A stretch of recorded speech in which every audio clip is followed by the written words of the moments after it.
Salts Worksheet 2, question 2. Here we want to form an insoluble salt.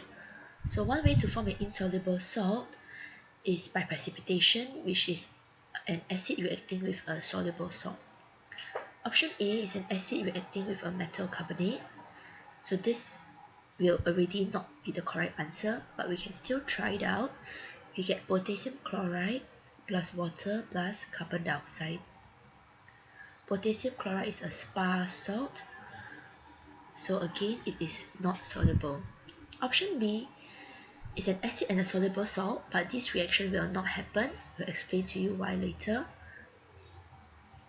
Option C is an acid and a soluble salt, so we'll write it out, and what you get will be barium sulfate,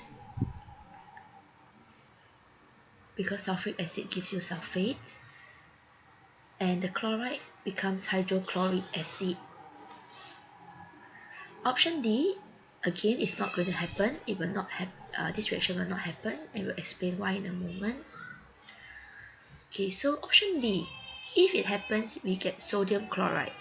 Sodium chloride is a soluble salt, and for option D, it is a zinc sulfate, which is also a soluble salt. So because it's soluble salt, these two reactions, option B and option D, will not happen. So to check through all the answers,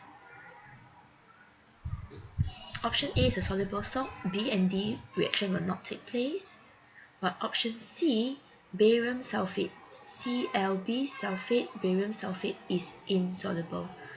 So the answer will be option C. Okay, just in case you are confused, we just want to clarify one point. You have not learned the reaction of acid with salt before. Acid will react with salt only if an insoluble salt is produced. So if you see an acid reacting with salt, you need to check if an insoluble salt is produced. If it is produced, then it's possible. If not, acid will never react with salt. And the acid used usually in this case is sulfuric acid.